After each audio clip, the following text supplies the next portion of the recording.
a principal scientist at the Institute of Population Health at Ottawa. Thank you. The floor is yours. Thank you. Merci. I was going to just open, I guess some of my remarks would be in French, and then I would sort of move on. But if folks want to ask questions in English or French, please feel free. J'aimerais parler aussi de ma vision. I wanted to kind of acknowledge, of course, this that McGill is situated on Mohawk territory, and I know we do those acknowledgements. We do them a lot at the University of Ottawa too, Algonquin territory, and sometimes those acknowledgements are just that, acknowledgements. So I also preface that by saying that as a settler, I think we also have a responsibility to kind of work toward decolonizing what we do in our daily practices. Par rapport à ma vision, I'm going to start with a little bit about me. J'ai une grande expérience dans les domaines des médias et des communications. Je suis formé en journalisme, as Hudson reminded us. J'ai travaillé comme journaliste à la Montréal Gazette entre 90 et 92. I was a kind of general assignment reporter, you call them, to cover everything. J'ai commencé en 90, c'était la période de la crise d'Oka. I'm sure you will recall, for those of you. J'ai aussi une expérience en relation avec les médias. J'ai travaillé en relations publiques à l'Université Concordia quand Monsieur Valéry Fabricant, you'll recall, gunned down some of his colleagues. J'essaie, comme professeur aussi, d'écrire des op-ed, des articles dans les revues comme le Globe and Mail, The Citizen, Winnipeg Free Press. J'ai écrit pour Impact Ethics aussi. Alors, c'est quelque chose, j'écris pas de façon régulière, mais but I try to intervene when I think I have something to say in some of those debates. J'ai aussi un engagement ferme pour l'interdisciplinarité. Je suis politologue. J'ai commencé en 2003 à l'université en sciences politiques, mais présentement, je suis directeur d'un institut interdisciplinaire. It's an institute, but it's really a department. It functions as a department with 10 faculty members who run the gamut from lettres françaises to sociology, political theory, communications, history. So I spend most of my time defending the existence of the Institute, defending the programs offered by the Institute. It's part of what we have to do. J'ai aussi une formation en développement de curriculum. Quand j'étais embauché en 2003, nous avons créé un programme mineur en sciences sociales de la santé. It was an interdisciplinary program. Et j'ai aussi à l'Institut, il faut que je travaille beaucoup sur les questions undergraduate curriculum, aussi par rapport à la maîtrise et doctorat. I'm part of an institute that has a master's and PhD program, but also in political science. I was chair of the MA program and the PhD program as well, which is fairly large, includes about 20 new students at the PhD level every year, so a fairly large program. J'ai des réseaux étendus à travers le Canada et l'international. Je fais partie maintenant d'un projet collaboratif financé par le Leverhulme Trust. Mentioned that earlier in some conversations. The Leverhulme Trust is an interesting body because they're very particular about what they'll fund, and they seem to be moving away from disciplinary type of investigations or approaches. And so this project is called Critical Autism Studies Network, and it's to fund research on autism that really pulls from a range of disciplines. And we had to fight to get to really make that case in the proposal. But it includes researchers from Australia, the UK, Sweden, Brazil, and I represent Canada. Je fais aussi partie de réseau de Critical Policy Studies qui regroupe plusieurs politologues travers, principalement, je dirais, Europe.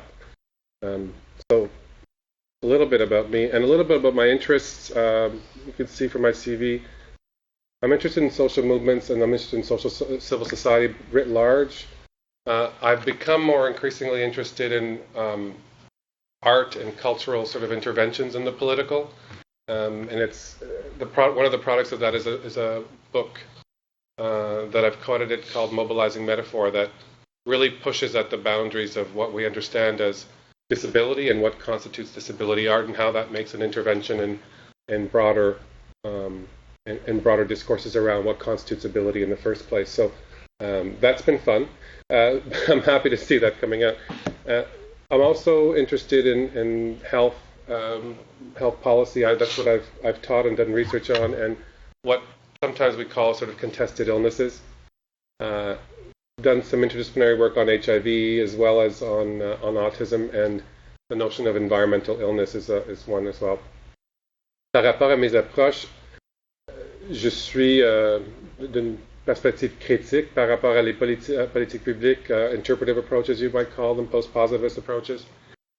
J'ai aussi un intérêt pour le rôle des émotions, affect, and stigma in policy making. So that's a project that I'm working on, a SSHRC project called Feeling Policy, that really tries to explore how we need to trouble the idea that emotions interfere with politics. I'm happy to talk about it later.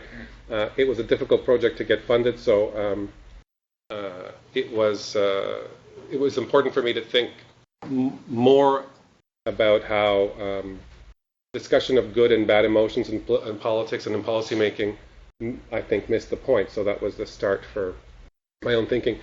But and then another project I'm working on is sort of what you would call critical bioethics, I guess. I'm not a bioethicist, so I should be careful. And that's a project that's funded by the Canadian Institutes of Health Research, and it's looking at how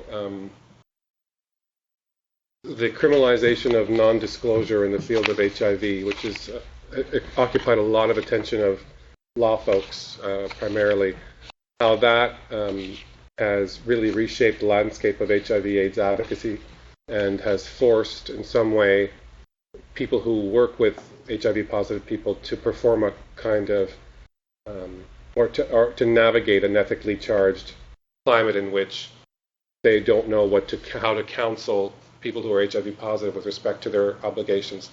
And there have been a number of Supreme Court cases, and basically, to summarize, some of what's been disconcerting for folks who look at this is the notion of consent has been effectively overturned. Because if you don't tell someone you're HIV positive, at least according to some Supreme Court decisions, you have effectively defrauded, performed a certain form of fraud, and the consent that you obtain for sexual activity is essentially vitiated by that failure to disclose. And the fact that the reason it concerns a lot of folks in the HIV world is because if people are afraid about their liability, they're not going to get tested for HIV. So it's kind of, at some really pragmatic level, if you can be charged with recklessly endangering someone's life, you're less likely to actually get tested in the first place. Alors, par rapport à la mission I want to talk a little bit about the mission of the Institute. This is taken, of course, from the website that I found, but promoting, of course, a better understanding of Canada, our heritage, thinking about the future. That was one of the questions that was also sort of posed to me. I'm going to get to that in a second. What are kind of the burning issues on the social, political, sort of economic horizon? The idea of thinking about and how to explore the benefits of living in a plural society, and helping Canadian studies in Canada, but also abroad. I mean, we know some more recent challenges with respect to funding cuts to the program. Understanding Canada, I've talked to some people. I was at the Association for Canadian Studies in the U.S. conference in October, and people were very hopeful. It was pre-election.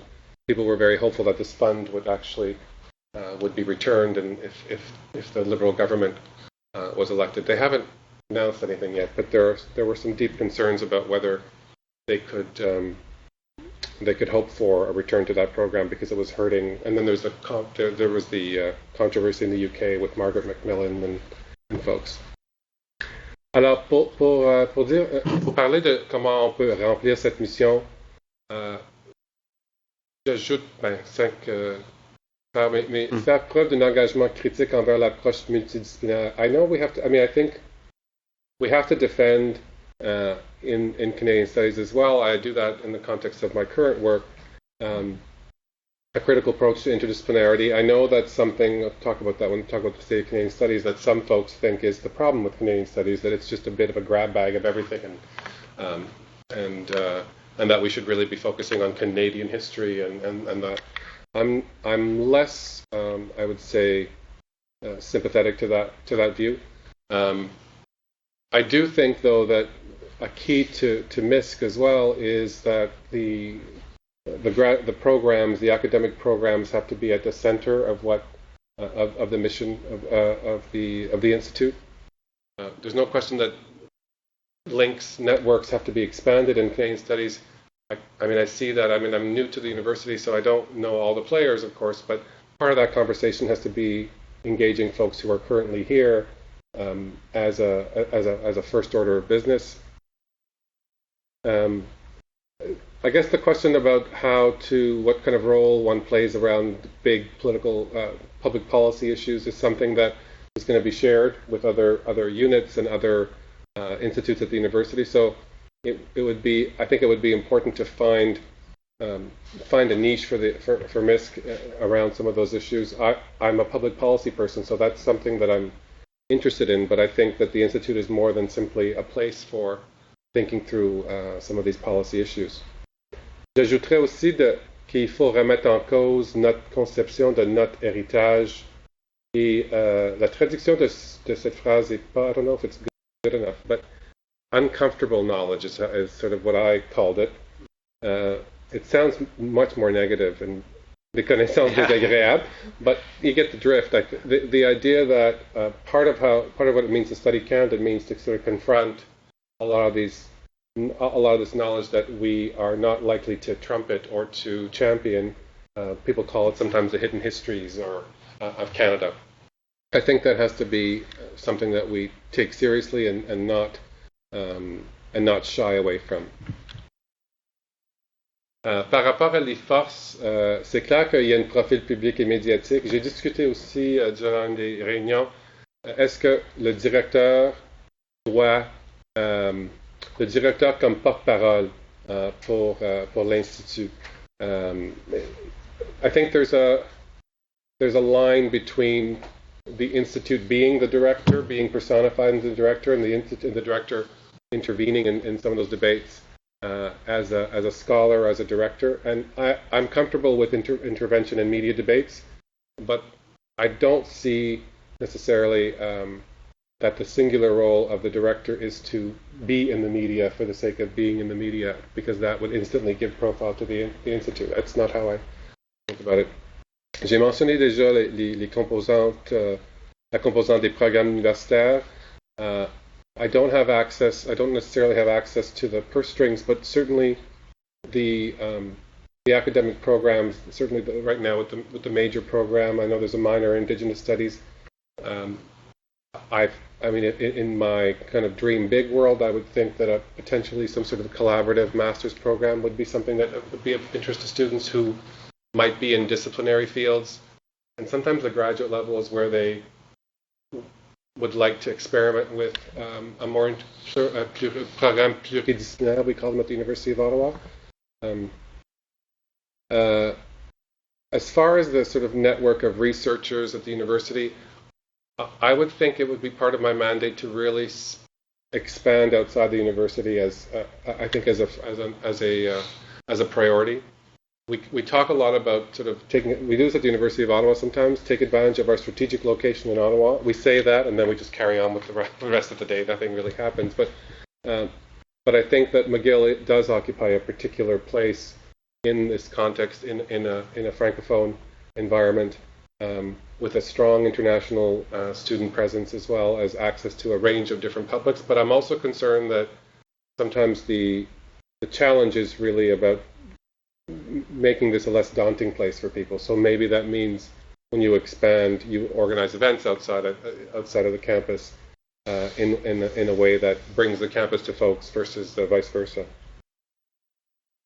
As far as I mentioned the potential of a new program, an interdisciplinary program, I think that for me it's difficult to get around this question of teaching resources as well. Again, presumptuous of me, but I think if one institute wants to be taken seriously as far as academic programs, having the resources, the teaching, the faculty resources would be something I would think are fundamental. But again, not knowing what's on the horizon for the next 3 years in terms of teaching with the dean here, I think he could nod yes or no.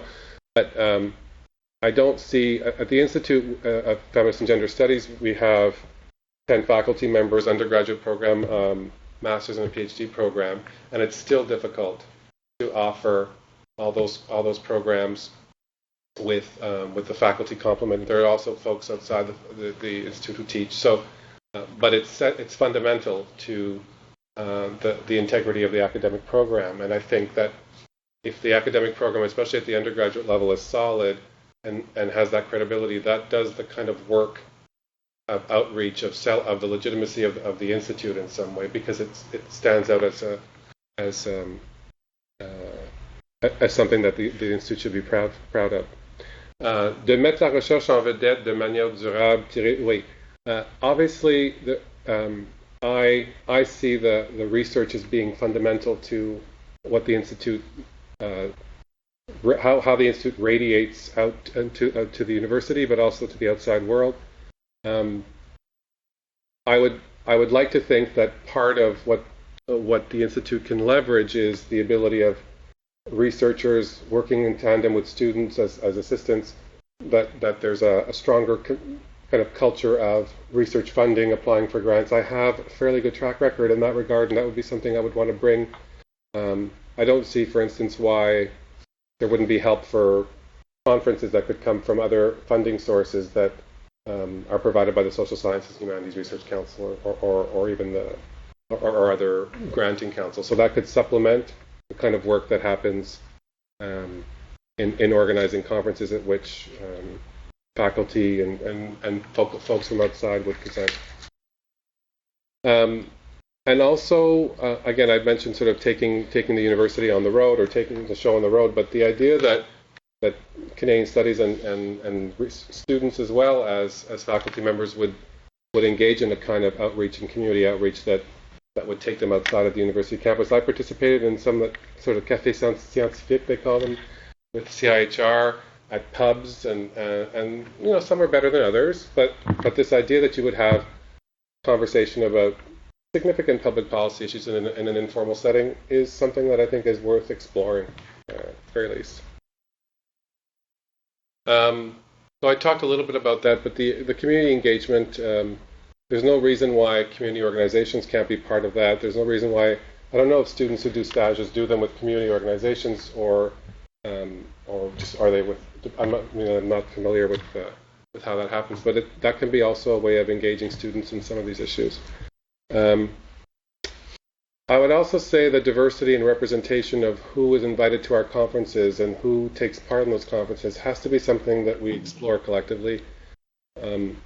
I think of the monk debates, for instance, the recent monk debates, which were criticized, I think quite rightly, in drawing on the so-called usual suspects and not really reflecting the diversity of there are really smart people in a whole number of different fields, and what it communicates is that the only people who are qualified to speak about these issues are the people who we always ask to speak about those issues, the sort of professional pundits. That doesn't mean that people who are completely unqualified to speak about issues are invited, but that I kind of think about it as a kind of active pursuit of the public interest versus a more passive pursuit. And the passive pursuit of the public interest is to ask the people we normally ask because they're usually available and they usually agree. So that I think we have to work harder. It's linked to this idea of looking for new publics as well, organizing those events that are outside the university and also taking risks. Because sometimes we might feel we lose control over events that are happening outside of our walls. A little bit I want to say about Canadian studies. I don't know if there have been kind of those if there's been a critical reflection of the state of Canadian studies, but I can say that in talking to colleagues I know across Canada, there are a fair number of programs, and they're all doing different things. I mean, Trent and Carleton has a particular take, and they have a joint program. They focused on a PhD program, which is interesting because Trent is not an institution that is known for its PhD programs. So it's interesting in that sense that McGill has maintained this major program and now a minor in Indigenous Studies. I don't have a full answer for how this Canada and the Americas initiative fits in. I know that's a new initiative of MISC. I'd want to hear more about that. I don't have a full sense. The Canada-US Fulbright program is an untapped opportunity. I participated in it. People are very much interested. Americans are very much interested in Canada, and I have the opportunity of going next year to Vanderbilt for 6 months as a Fulbright, and I'm hoping to make some connections with folks there as well. But I think there are opportunities, but they're not really explored beyond kind of individuals or at particular institutions, but something more institutionalized. As far as who killed Canadian studies, I mean, that question that Colin Coates asked, I would say that there certainly are concerns about Canadian studies, but my sense is that kind of closer to this perspective that we need to develop a critical mass, and there has to be a strong sense of that intellectual commitment to the study of Canada, and that means sort of not abandoning the traditional sort of disciplines or history or in the way that people thought about. Jack Granatstein was very clear that the problem with Canadian studies was that it was just a bunch of interdisciplinary and not enough of the kind of critical history, the history that he would have preferred. I'm not of that opinion. I think there's really interesting work. It may not be called Canadian Studies, but it does engage with how we understand Canada in a fundamental way. It's happening all over the place, but it has to sort of be consolidated. So as far as the last part, I just want to sort of identify some of my random thoughts about what could be themes, research clusters. The beginning for me would be trying to get folks around the table to talk about how they understand and think about what those new themes should be. The Lou Center, I'm not sure they still do it, but I like this idea of identifying strategic themes that kind of mobilize the interest of people for a couple of years and then saying, okay, we don't have to commit to this for 10 years, but let's try to sort of organize a few events around a particular theme or two. I've also sort of talked a bit about the annual conference. Is that something that happens every year because that's just how we do things, or is there an opportunity to say maybe conference every 2 years that's larger and maybe smaller events? I'm not always sure that those large conferences do what they are expected to do. They certainly do cost a lot of money. I like smaller workshops. I found that even in my case with getting funding for workshops where you bring 20 people together, you could produce something of significance that you might not do with a large conference of folks who come and go and stay for a day or stay for 2 days. So I don't know for sure. I'm just, again, thinking out loud. Okay, well, I think I've been asked what the heck are the burning issues facing Canada. I think that was one of the questions that was asked.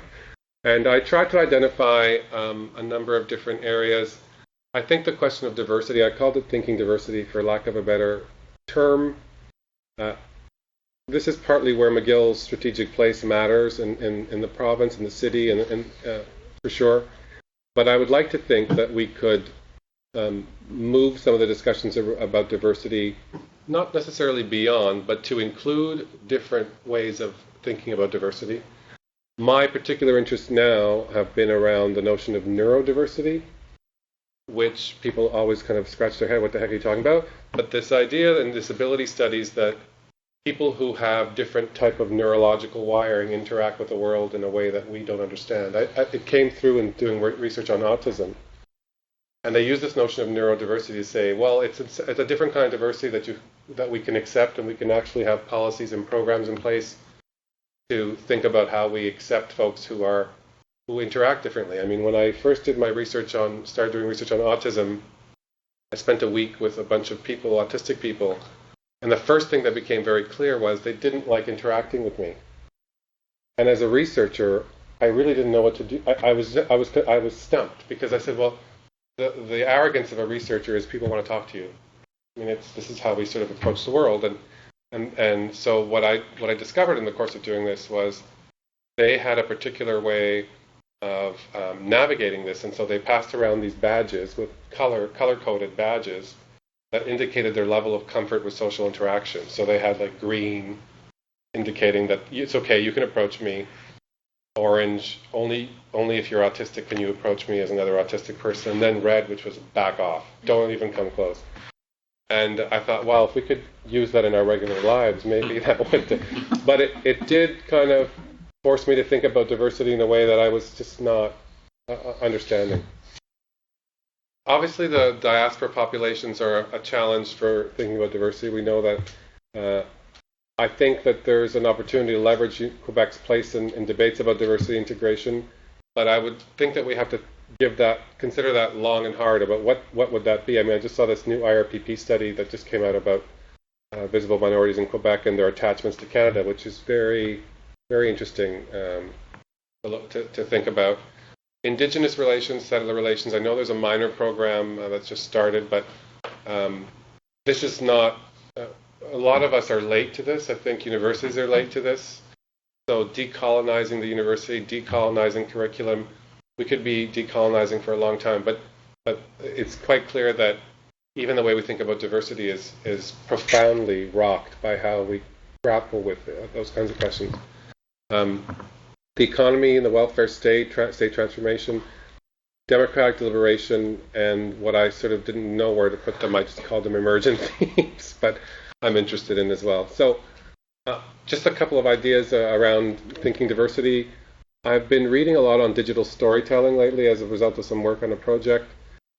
And some of this work is really, really powerful. And I don't know how that would necessarily translate, but I was just thinking about something that would include different kinds of methods of people telling stories.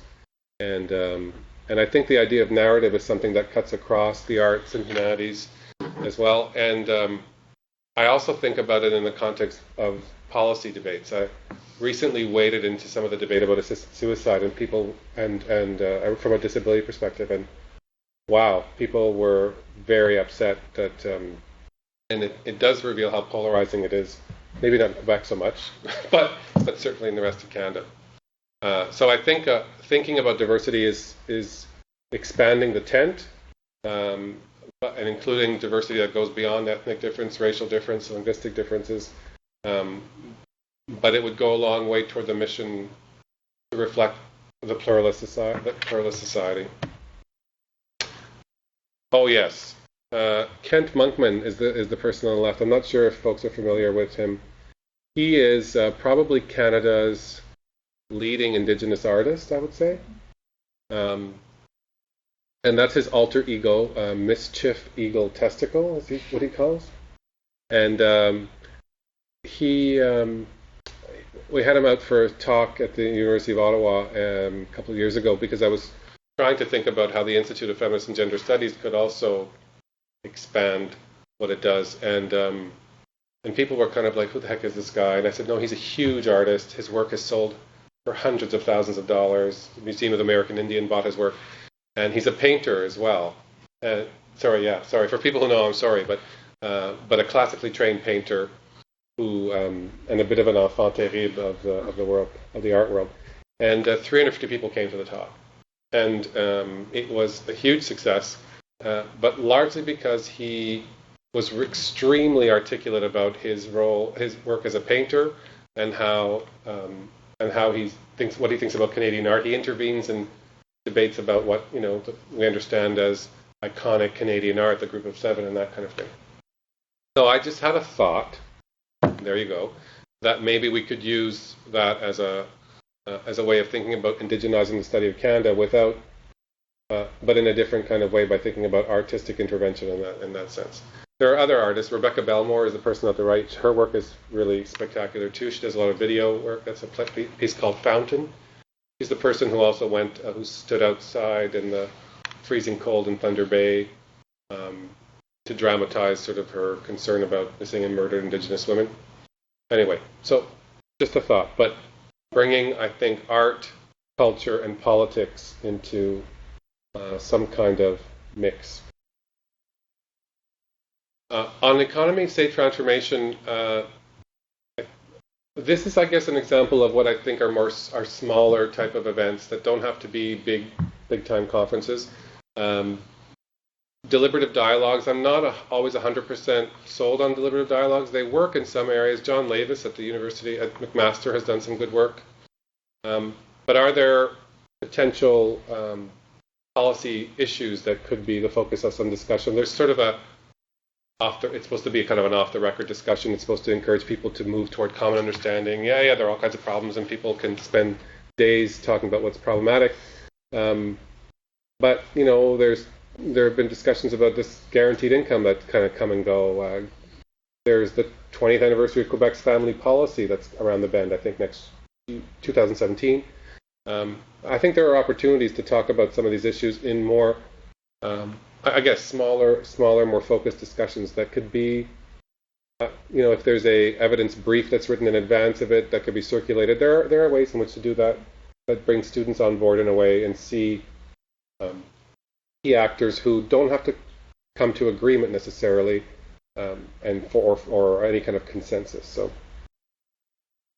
On the other, also on Green Democratic Declaration, I think there's an opportunity to bring scholars interested in issues around social movements that could also engage folks within those movements, activists. Quebec has a very rich history, and the women's movement in Quebec in particular has played a very, very important role that is really not necessarily seen outside of Quebec. So I think that could be something that works across the generational divide. I'm very concerned, and I don't have clear answers about engaging youth in some of this. I think that's an untapped opportunity as well in some of these, in terms of outreach. And I think some of the younger folks who are interested in social movements from an activist point of view might be able to sort of bring on board. And then on sort of emerging themes, I mentioned earlier that I'm doing this work on emotions, and I think there could be something. Again, it's emerging because it's not quite clear in my head either. But how we could engage people who are interested in the senses, and how that would work outside of the Faculty of Arts, and bring people who are in disparate sort of disciplines, who are concerned with the senses, and people who, certainly geographers talk about the importance of place. I mean, I have a good friend she calls herself an emotional geographer. I mean, who knew that could be something you do? But it centers the role of affect and feelings, and I think it can connect across art, culture, and politics in a way that could engage students. There could be all kinds of potential. It could be an essay competition. It could be some sort of produce a particular artwork.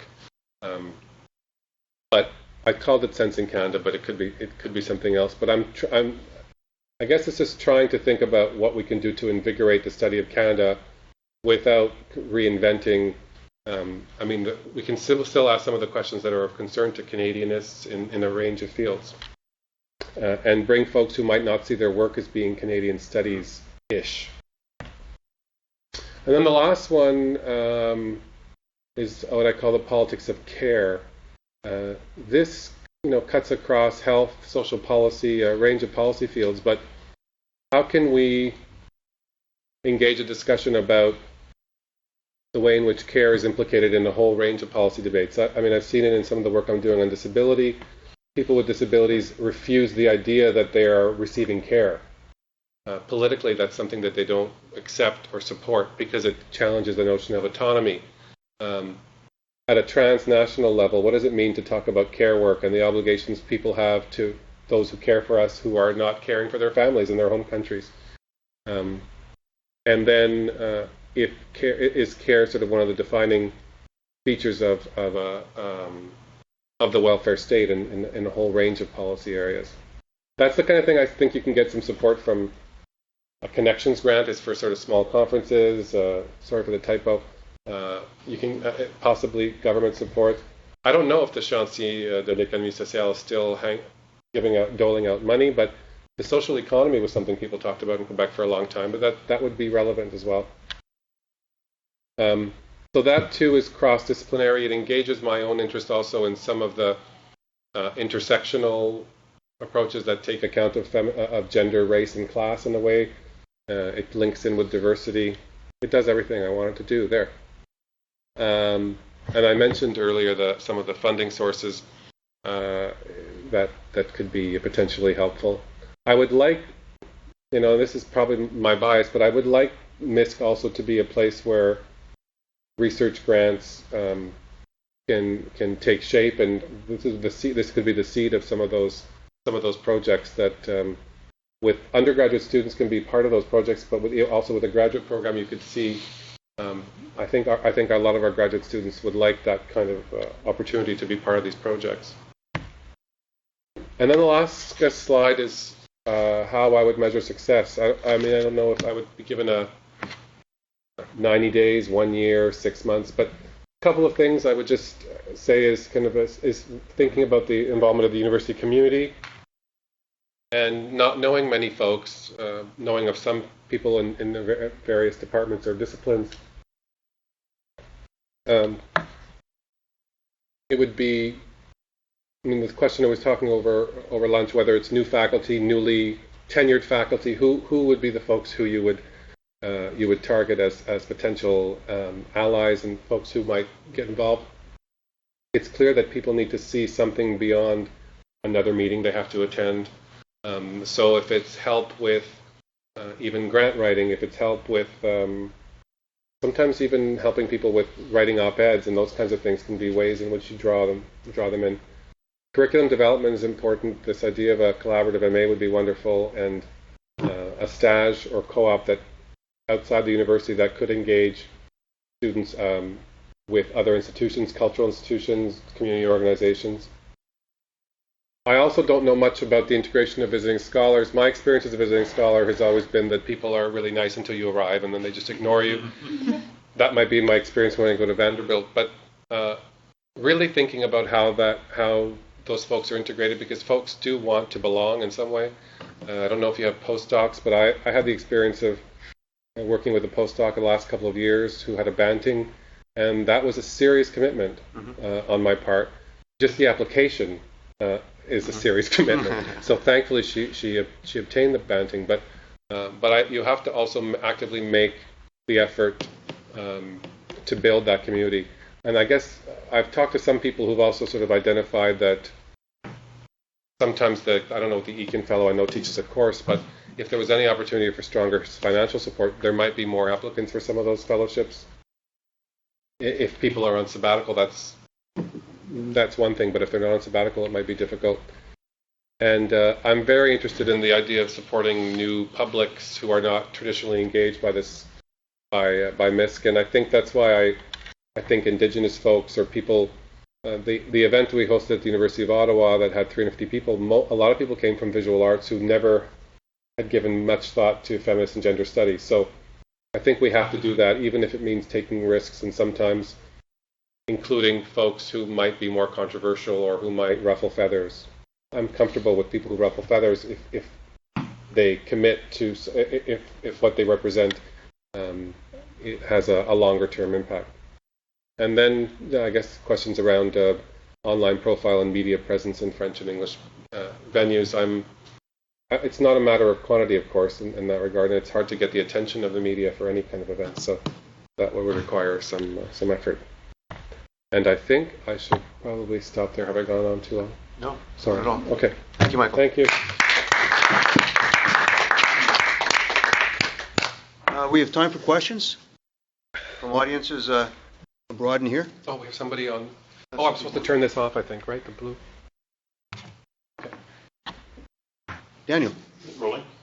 So thanks very much for that. That's a very very broad agenda.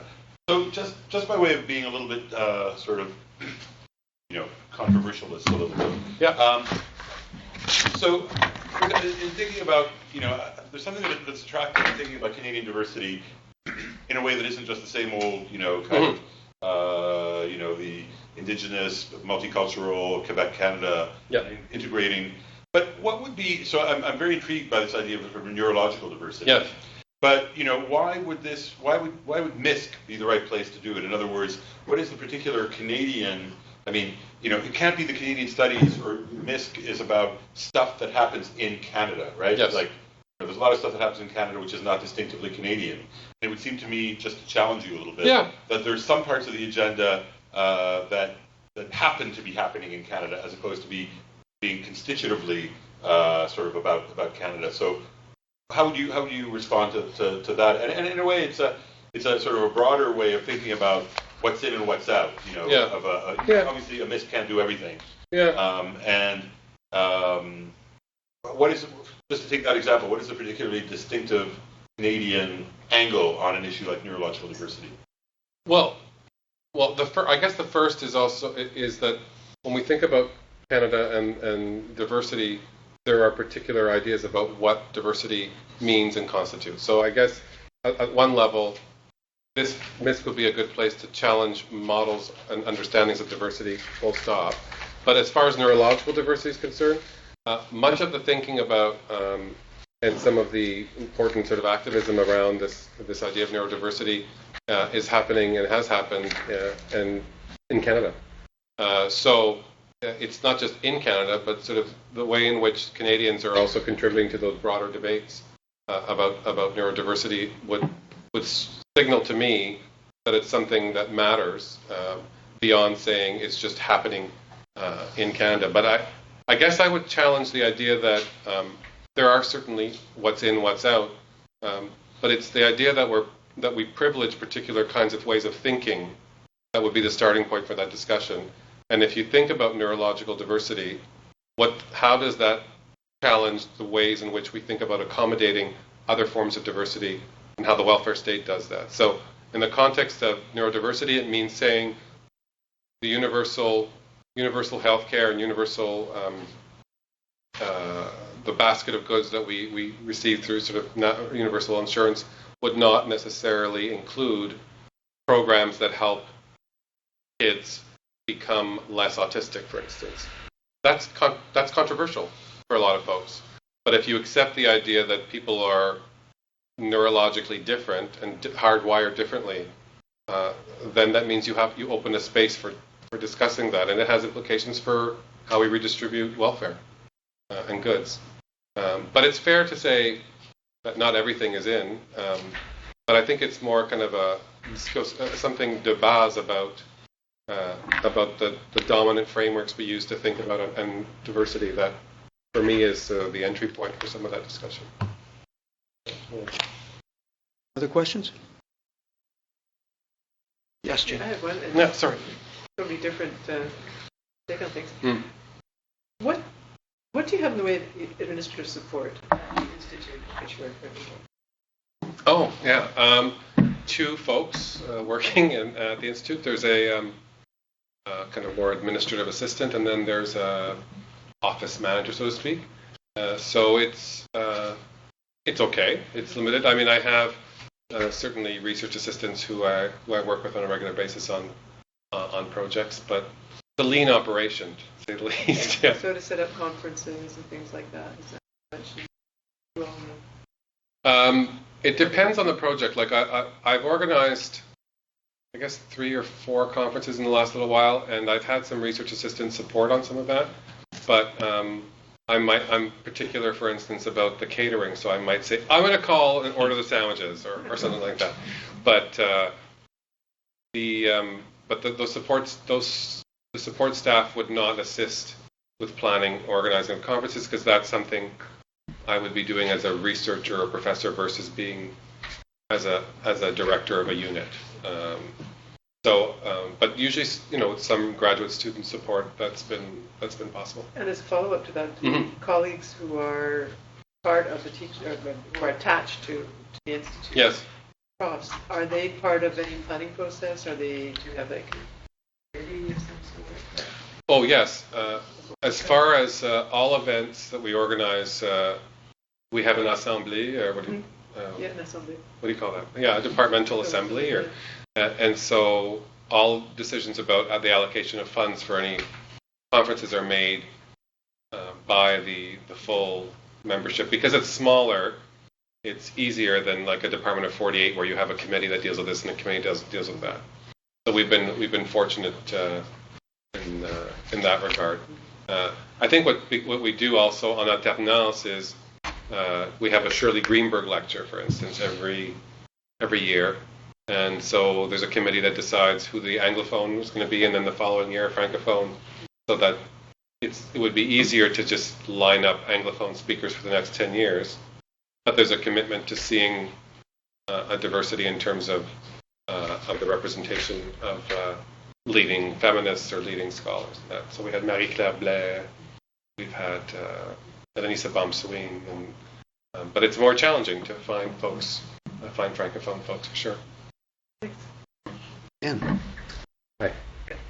Oh, I'm not sure. Anne first, and then we'll let Alex go. We've had a chance to talk, okay. so maybe we should start. Alex, would you like to ask a question? Just one question on the issue of conferences.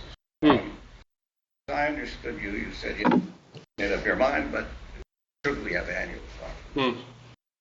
And one of the issues you forward to is the cost. But don't you think that if we have money problems, and everybody has money problems at some point, the fact we have the annual conferences may or may not have a great influence on the academic side. But on the fundraising side, it's likely that a lot of the people we go to that have the money support us know about us because of the conferences. And if we do everything internally, and even the small, I mean, we have these small seminars and things, and they're very successful. But they're focused on the campus, and there are very few people outside either know about them or publicize to a degree or come to them. I think the conferences have been a success in that we've covered, as you can see, massive different subjects, which are going to interest somebody. You know, if you're going to try and interest people who give money, there's something in there that will probably interest them, or they may have heard about it. So I would be loath to go to less than an annual conference, but that's just my perspective. But do you see a relationship? I guess I would have, I mean, I don't, it's presumptuous of me to say this, but my experience at conferences sometimes leaves a lot to be desired, and I think it would be important to say that what is the goal of the conference? Is it about engaging new people who might be potential donors? Is it about enriching the study of Canada through a different sort of set of approaches? And I mean, I think that sometimes we're focused on the large, big blockbuster conference, and we say it's going to, it's kind of a show and tell. We think it's going to be successful because it's big, and sometimes it's not. So I would say, not abandoning it, but perhaps exploring not tiny lectures, but something sort of in between where you can actually talk to folks in a more direct way, perhaps, than you would at a conference.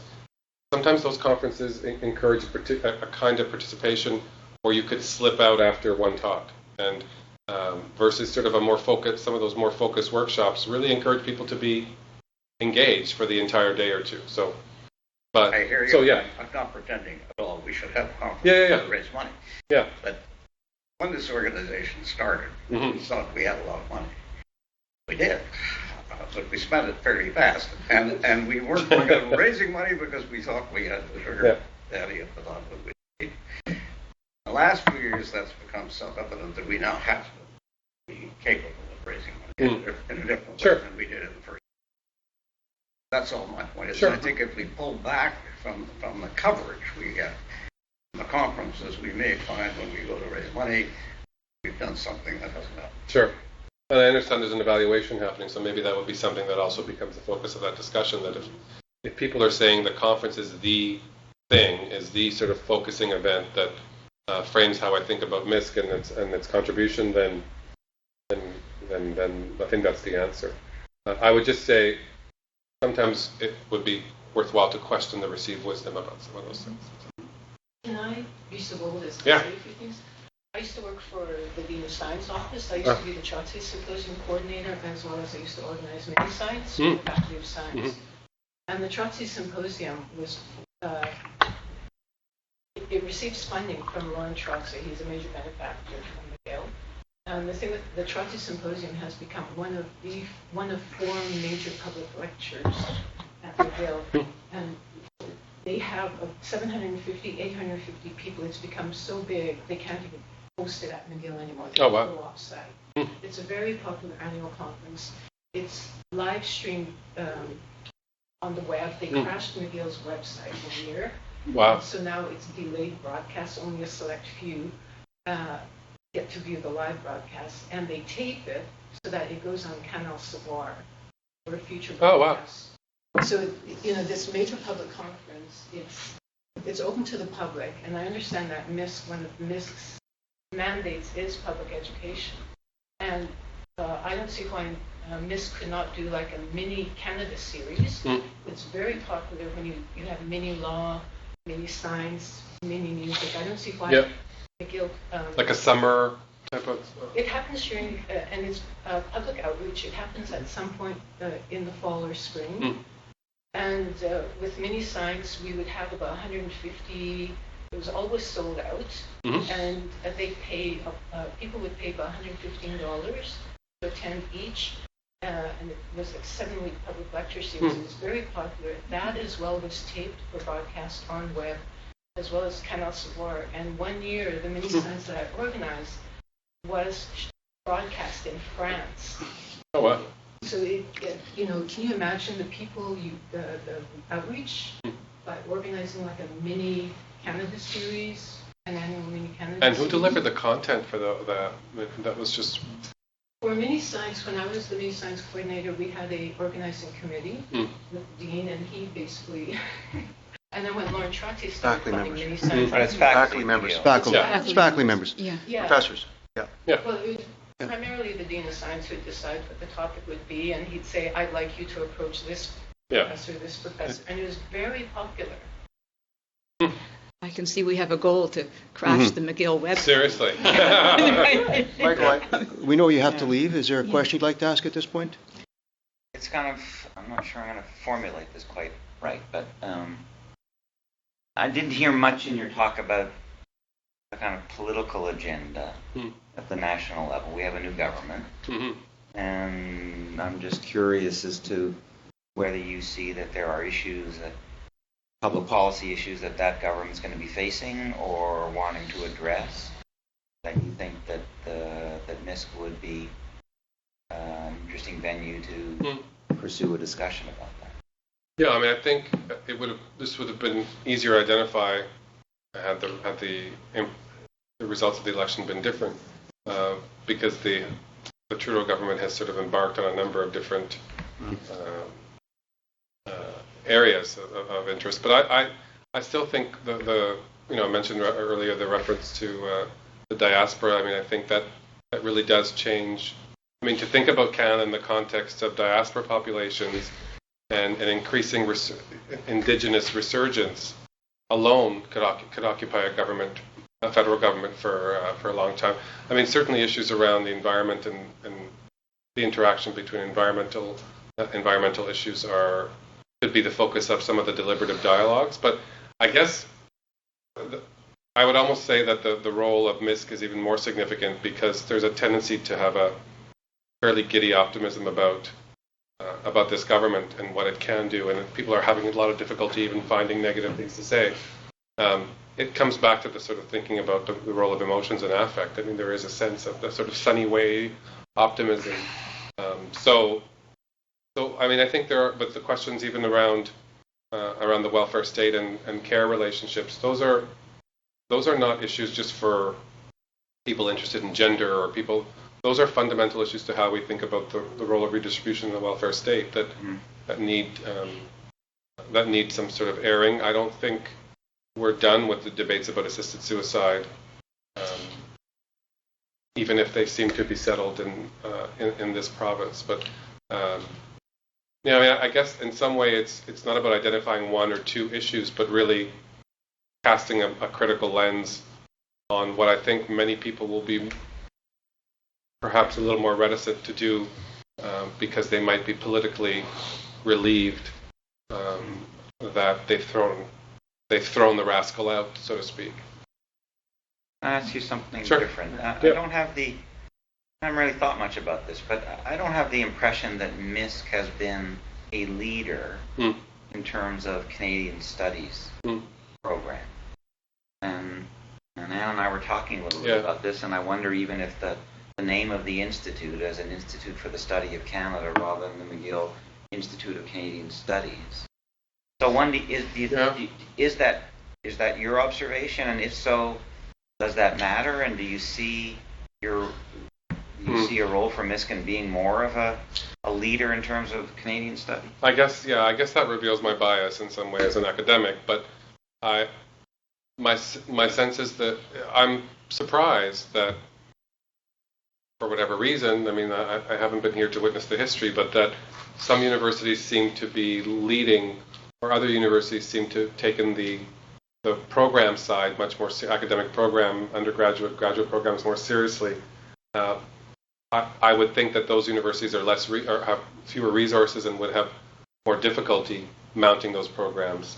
But I do think that the credibility of the institute flows from not only, but in part, from the seriousness with which its academic programs are viewed. I don't think one can sort of uncouple the two in that sense. So I would hope a more important role for the study of Canada, whether it's called the Institute for Canadian Studies or Institute for the Study of Canada, because we are living in interesting times, and so some of the challenges around these issues are going to become more pressing. And I mean, I didn't mention it, but even the idea that we would engage folks who are sort of in the arts, who work with Black Canadians or Caribbean populations like that. That's happening outside the edges in sort of places, in other departments and other places, not being brought into the forefront of Canadian studies. But it's all about how we challenge the way we understand the nation, how we understand Canada. So I think there are opportunities. I think there are opportunities there. Yeah. Thanks. I'm going to have to go. So thanks for coming. Nice to meet you. Thank you. Do you have a question? Yes, well, it's another perspective on the public outreach element of the institute's mandate, and I hear you on the value of workshops. What did you call them? Deliberative dialogue. Sometimes they call it. Yeah. And I sense the strength of the engagement of the people in the room of that model. What then happens if part of our mission is to take either the results of scholarship on the part of McGillians beyond the campus? How do you do that with these in a way that is fresh or expanding the population of interest? So how do the deliberative dialogues? How do you move them forward? What then happens beyond the people who are in the room? Well, I think that would be different from, say, a conference is directed to people who are in the room in a different way. It's more of a, as you call it, a show and tell. But how do you take that beyond? Scholars? Yeah. Well, what's happened sometimes is that the next step in that is some kind of document that synthesizes the discussion without naming names and that kind of thing to protect the anonymity. But it can serve in some way as the outcome of a discussion that would have started perhaps very, very in a very kind of polarizing way, and doesn't necessarily show a neat resolution, but it shows that we can actually engage in issues that are highly polarizing, highly contentious, and in some way enrich public debate. But I think one has to be careful about seeing, the thing about some of these deliberative dialogues is that it's an iterative process as well. So saying that we're going to have a quick and dirty solution to the problem is part of the problem, I would say, and part of the problem with how we think about policy in the first place. I mean, being sort of raised on a diet of policy making and that happens in stages, Now, this is something I've had to unlearn over the years, but this is one part of that discussion. But ideally, it could also be an invitation for others to engage in those dialogues in other places where MISC could play a role as sort of facilitating some of that. Not that it would become like a center of excellence for deliberative dialogue. Let's not get hysterical, but that the idea that there are folks in other faculties in the university who are working on policy relevant issues who might not really know where to begin with some of that. So there are all kinds of toolkits and guides that exist out there. Federal government departments have used this. But it's also a reminder that policy and public debate, we have to be in it for the long haul too. So, and that's part of the legacy, I think, at the Institute. But but there's no quick and... No, I understood but that. Fair enough, yeah. Continuing to expand the population of interest. Yeah. But also thinking about how this place could become, again, not a center of excellence, but a place that people go to for engaging in issues that are... Some of these issues are really, really difficult for folks to get their head around, and to even come to the table is a challenge. Right? When I did the autism research, people said, I can't speak to you because you interviewed that person, you know that they have some folks are not even willing to engage with you because you emailed someone who they absolutely despise, right? So these can be really contentious.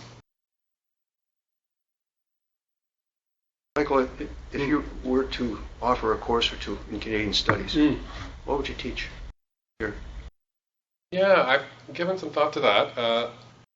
It depends, I guess, on the level. I've taught a lot of political science courses in Introduction to Canadian Politics. I've taught a health policy class, but I know that you have some other folks who teach health policy in Canada here. I think I would be interested in a couple of courses at the undergraduate level. One of them, I think, would be more focused on, I guess, Canadian public policy, but through kind of an interdisciplinary critical lens. So that would allow me to think about policy outside of a political science frame. So that would engage students from different disciplines. But just the ability to think about policy or to get people excited about policy, I would see as my goal, as my mandate. And I think there's a lot going on in the Canadian policy world that would be interesting and engaging. I would love to be able to teach something around disability, for sure. I think I couldn't respond properly, Daniel, to part of your question, but the discussions around diversity also matter because there are sort of disability histories that are part of those discussions that don't become part of our common framework, because within the field of history, where there are kind of, I guess, hierarchical forms of knowledge, those histories are also hidden from public view. So an opportunity to talk about Canadian disability studies is, I'm just about to agree to co-edit a series on Canadian disability studies for the UBC Press, and it's partly because I think there's a contribution there. I guess I'd also be interested in something on social movements that would be deliberately a Canadian course, but when we study that in some sort of comparative context, that could also be illuminating. Those are just a couple. Yeah. Are there other questions? If not, thank you again, Michael. Thank you. For an excellent Thank you very much. Thank you.